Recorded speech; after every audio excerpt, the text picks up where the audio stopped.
My grandma passed away, so I went to the bank to close her account. The final balance, 42 cents. The teller flashed a practiced plastic smile, pushing 40 cents and dimes across the counter toward me. Ma'am, I'm sorry. But we don't have any loose pennies right now. Can we owe you the last 2 cents? No, I said. I'd like them now. A flicker of annoyance crossed her face and she sighed, her patience wearing thin. Ma'am, you're holding up the line. The next thing I knew, she hit a button under the counter. A security guard materialized and politely escorted me out.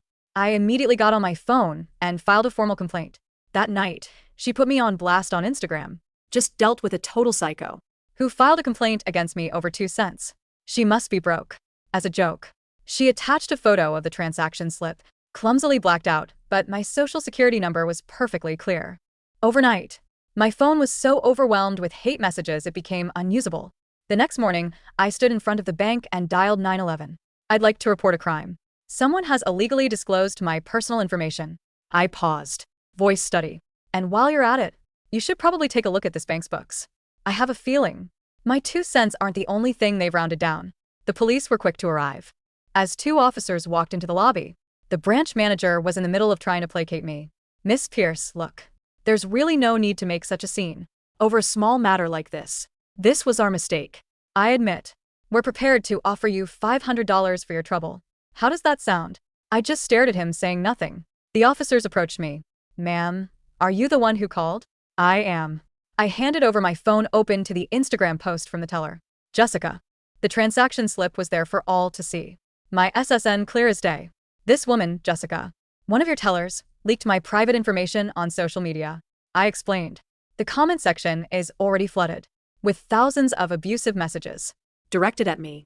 I've been doxed and my phone has been bombarded with threats. The older officer's expression hardened. He turned to the manager. Get your teller Jessica out here. The manager, a Mr. Evans, was a heavy-set man whose face was already beading with sweat. He hunched his shoulders slightly. Officers, please. There must be some misunderstanding. Jessica's just a kid fresh out of college. She was probably just venting after a long day. She doesn't know any better. Leaking a citizen's personal information isn't not knowing any better. Cut in answering for the officer. It's a federal crime. Mr. Evans's face paled. A moment later, Jessica emerged from a staff hallway. She froze when she saw the police. But the moment her eyes landed on me, she put on a performance worthy of an Oscar, looking like the world's greatest victim. Officers, I was just complaining to my friends. I had no idea it was illegal. She stammered. I can delete the post. I'll apologize to her. She made a show of starting to bow toward me. I took a sharp step back, dodging the gesture. The younger officer who had been taking notes looked up at her. Your actions are a serious violation of federal privacy laws and could constitute felony identity theft. Please come with us to the station for questioning. Jessica's knees buckled. Wait, Mr. Evans, say something. Mr. Evans. Mr. Evans was busy wiping sweat from his brow, trying to sweet-talk the officers. Women, can't we just handle this internally? We'll come to a private settlement. I promise Miss Pierce will be satisfied. This is a criminal matter now. It's out of your hands, the older officer said flatly, waving his partner to take her away. As they led her out, Jessica started sobbing, snot and tears streaming down her face as she screamed at me. You lunatic. Was it worth it? Over 2 cents, you'll get what's coming to you. I ignored her curses and turned to the officer, who had stayed behind. Officer, besides the data breach, I have something else to report. Go on. I suspect this bank branch is systematically skimming small amounts of money from customer accounts. Mr. Evans, who had just started to relax, went rigid. The officer looked at me. Do you have any proof? Yesterday afternoon your teller, Jessica, while closing an account for me, explicitly stated that of the 42 cents remaining, she would only return 40. The other 2 cents, she said, didn't matter. I don't believe this was an isolated incident. I believe it's common practice at this branch. 2 cents from thousands of customers can add up to a significant sum. The question is, where did that money go? Mr. Evans immediately shot back. That's absurd. Our bank's accounting is all computerized. Every single cent is accounted for. It's impossible, is it? I challenged him. Then, let's pull up yesterday's cash flow records and the system logs. Right now. Let's see if my 2 cents were the only unimportant pennies that went missing. The officer seemed to agree. He looked at Mr. Evans. Sir, if you would please cooperate and show us yesterday's records.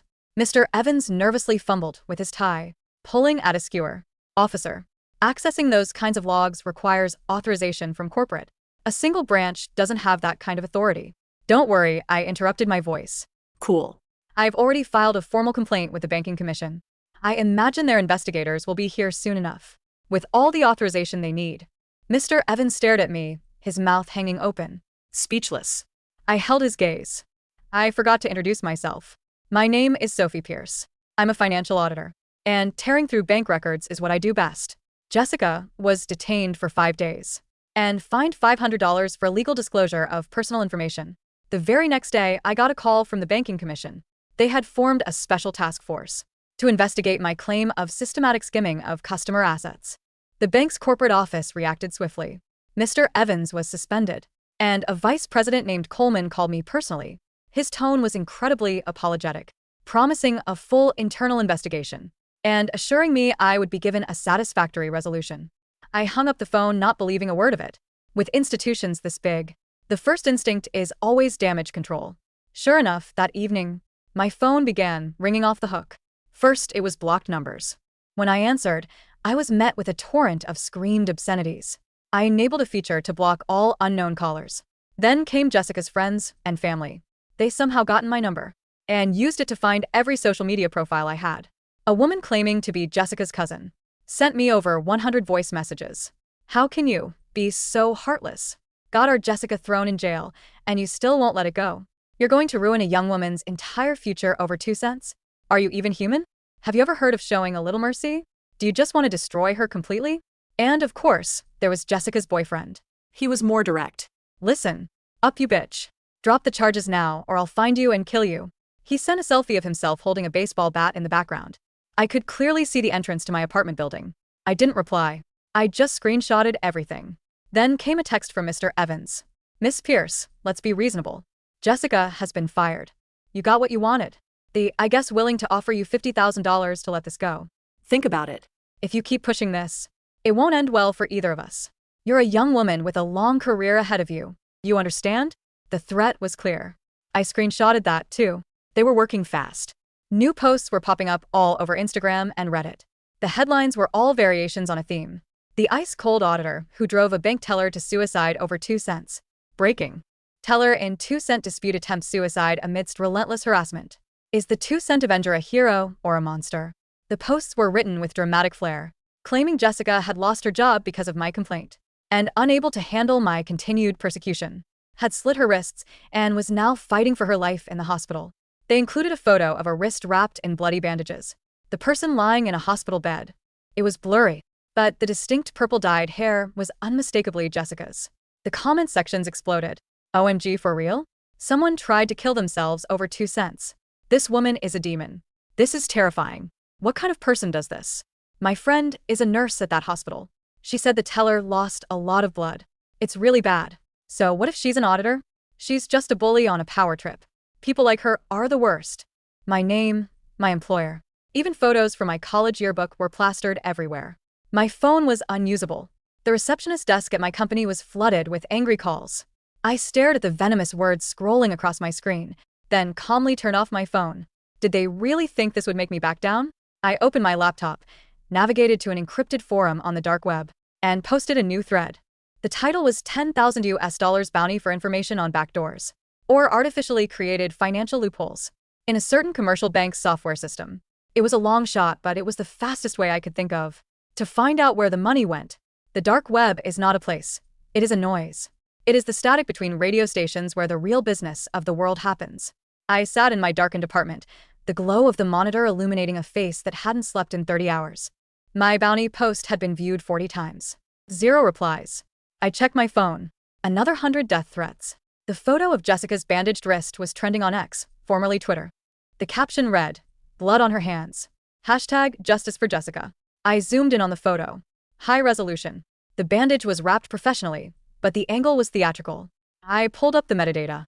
Stripped, of course. But the background, a sliver of a linoleum floor and a beige curtain, looked generic. Too generic.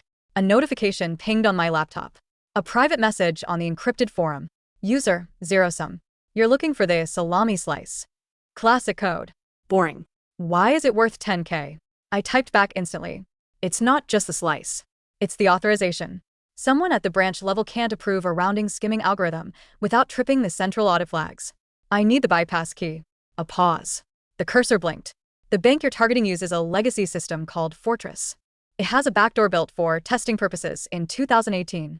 It was never patched. I can get you the logs, but it'll cost you $15K, and you pay in Monero. Deal. But I need proof of life. Send me the transaction ID for the account closing I did yesterday. 2 minutes later, a string of numbers appeared on my screen. It matched my receipt perfectly. Then, a file attachment.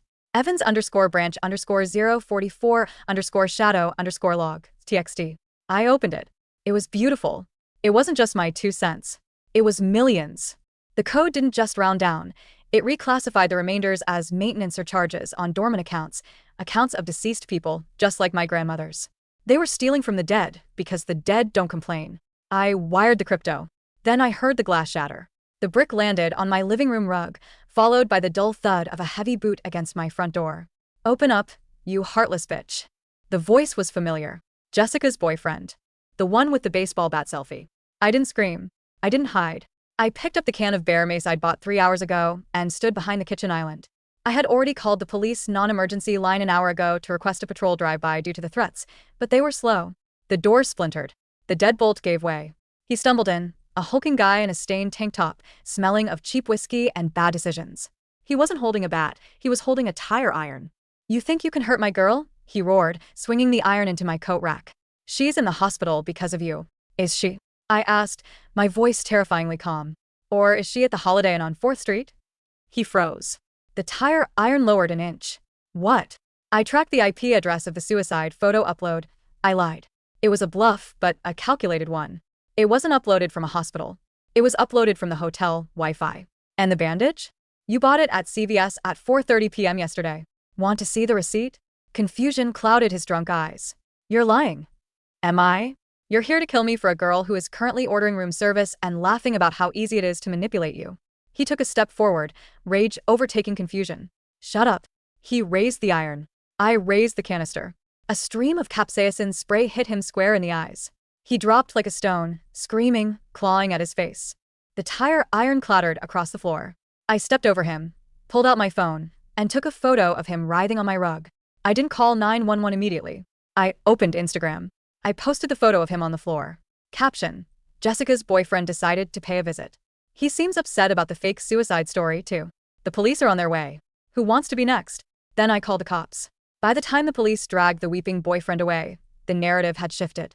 My post had gone viral, but this time, the comments were confused. People love a victim, but they hate being duped even more. The next morning, I walked into the Banking Commission's regional office. I wasn't just Sophie Pierce, the citizen. I was Sophie Pierce, the auditor. I wore a tailored black suit that cost more than Mr. Evans's car. I met with Agent Miller, a weary-looking man who had been assigned my case. Miss Pierce, Miller sighed. You're stirring up a hornet's nest. We have the report on the disclosure, but the skimming accusations? You need hard evidence. I placed a USB drive on his desk. This drive contains the unencrypted shadow logs of the bank's transaction history for the last 5 years, I said. They are using a subroutine labeled ghost_round. It targets accounts inactive for more than 6 months. It siphons amounts under $1 into a holding account in the Cayman Islands registered to a shell company called Apex Consulting. Miller stared at the drive. How did you get this? I'm a financial auditor, I said smoothly. I noticed patterns in the public quarterly reports that didn't match the liquidity ratios. I did some math. It was a lie. I wasn't going to tell him about zero-sum. If you run the trace, I continued, you'll find that Apex Consulting lists 2 beneficial owners. One is Mr. Evans. Do you want to know who the other one is? Miller plugged in the drive. Who? VP Coleman. Miller's eyes widened. Coleman was a titan in the banking industry. Taking him down was a career maker. Sophie, Miller said, his voice dropping. If this is real, they won't just try to sue you. They will try to bury you. They already tried, I said, checking my watch. Now, I want to make a deal. I want to wear a wire. VP Coleman agreed to meet. He thought he was winning. In his mind, I was a hysterical woman who had stumbled onto a clerical error and was now drowning in bad press. He thought money would fix it. The meeting was set for a private conference room at the bank's headquarters downtown. Glass walls, mahogany table, the smell of old money. Coleman was smooth. He looked like a senator. Silver hair, Patek Philippe watch, a smile that didn't reach his eyes. Evans was there too, looking significantly worse for wear. He was pale, sweating, and kept checking his phone. "Miss Pierce," Coleman said, gesturing to a seat. "I'm glad we could finally connect. This whole situation has gotten out of hand." "You could say that," I said, sitting down. I placed my phone on the table face down. Miller was listening in a van 2 blocks away. "We want to make this right," Coleman said, sliding a check across the table. $100,000. Tax-free. Consider it a settlement for the privacy breach and the emotional distress. I looked at the check. I didn't touch it. "And the skimming?" I asked. "The 2 cents?" Coleman laughed, a rich, throaty sound. Sophie, please. It was a glitch. "A software error. We've already patched it." Mr. Evans here was unaware of the technical nuances. "It's funny," I said, leaning forward, "because I have a recording of the source code. The variable isn't named error. It's named profit_skim." The room temperature seemed to drop 10 degrees. Coleman's smile vanished. "You're out of your depth, little girl," Coleman said, his voice dropping to a hiss. "Do you know who we are? We manage the pension funds for half the police force in this city. You think a few logs will touch us? We'll claim the data was fabricated. We'll claim you're a blackmailer. We have the media in our pocket. Is that why you staged Jessica's suicide?" I asked. Evans flinched. "We didn't. I mean, she was distraught." "Shut up, Evans," Coleman snapped. He turned back to me. "Jessica is a useful idiot. Just like you. Take the check. Walk away. Or, I promise you, the next person visiting your apartment won't be an amateur with a tire iron." I smiled. It was the first genuine smile I'd had in days. "You know, Mr. Coleman," I said. "You made one mistake." "And what's that?" "You assumed I was alone." I reached for my phone and flipped it over. The screen wasn't black. It was live streaming. "Say hello to the Banking Commission live feed," I said. Coleman stood up, so fast his chair toppled over. "You." The doors burst open. Agent Miller walked in, followed by 4 uniformed officers and a forensic IT team. "Robert Coleman," Miller announced, holding up a badge. "You are under arrest for grand larceny, wire fraud, and conspiracy. Mr. Evans, you're coming too." Evans began to cry. Actually cry. He slumped onto the table, sobbing into his hands. Coleman just stared at me, his eyes cold, dead sharks. "You ruined your life over 42 cents, Coleman spat as they cuffed him. I stood up and smoothed my blazer. No. "I saved it. And by the way, you still owe me my 2 cents. The arrest was the lead story on every network. The 2-cent scandal became a national sensation. The forensic team found everything. The scheme had netted the bank executives over $14 million in 3 years. They found the emails coordinating the smear campaign against me. They found the payments to the bot farms that had flooded my social media. And Jessica? She was found at a motel in Jersey, very much alive, trying to bleach her purple hair blonde. She rolled on Evans immediately in exchange for a plea deal.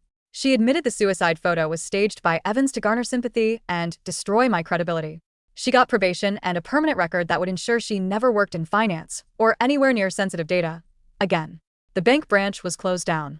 The assets were frozen. A class action lawsuit was launched on behalf of the 45,000 customers who had been skimmed. I spent the next month in depositions. It was exhausting, but every time I walked into a room, the lawyer stood up. I wasn't just an auditor anymore. I was the auditor. My boss at my firm called me into his office a week after the trial concluded. "Sophie," he said, looking at me with a mix of fear and respect. "We've had a lot of calls. Clients asking for you specifically." "I imagine so. We're promoting you. Senior partner. And a raise. Significant. Double it," I said. He didn't blink. Done. 3 months later, I returned to the building that used to house the bank branch. It was being converted into a coffee shop. I stood at the counter. The barista, a young guy with a nose ring, rang me up. "That'll be $4.50, he said. I handed him a $5 bill. He opened the register, handed me 2 quarters. "Here you go." "Wait," I said. He looked up. "Yeah? I think you owe me 50 cents. He looked at the money in my hand. "Oh, my bad. Math isn't my strong suit." He reached into the drawer and handed me the coins. I walked outside into the autumn sunlight. I looked at the 2 quarters in my hand. Then, I dug into my pocket and pulled out 2 pennies I had found on the sidewalk earlier that day. I walked over to a homeless man sitting near the subway entrance. I dropped the quarters and the pennies into his cup. 42 cents. The exact balance of my grandmother's account. My phone buzzed. It was a text from an unknown number. "Nice work. The logs show another bank in Chicago using the same algorithm. Interested? Zero sum." I looked at the text. I looked at the city skyline. I typed back. "Send the files." I put my phone away and started walking. I had work to do.